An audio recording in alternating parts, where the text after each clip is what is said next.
Side impact crashes account for nearly half of all traffic fatalities. And while many automakers offer side impact airbags that are effective for near-side crashes, up until now, occupants on the opposite side of the impact haven't had the same protection. So today we are announcing the front center airbag. As you can see here, the airbag deploys from the driver seat towards the center of the vehicle and provides benefit to both the driver and, if present, certainly the passenger also.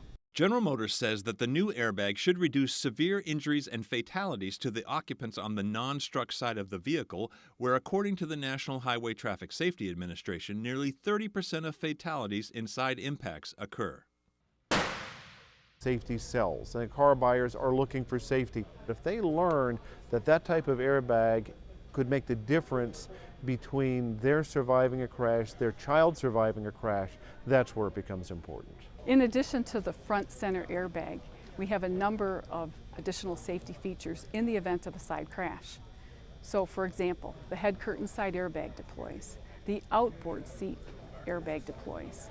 For the safety belt, we have dual pretensioners.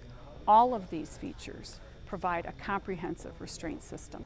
The first vehicles to offer front center airbags will be the 2013 Chevrolet Traverse, GMC Acadia, and Buick Enclave. I'm Chris Hansen.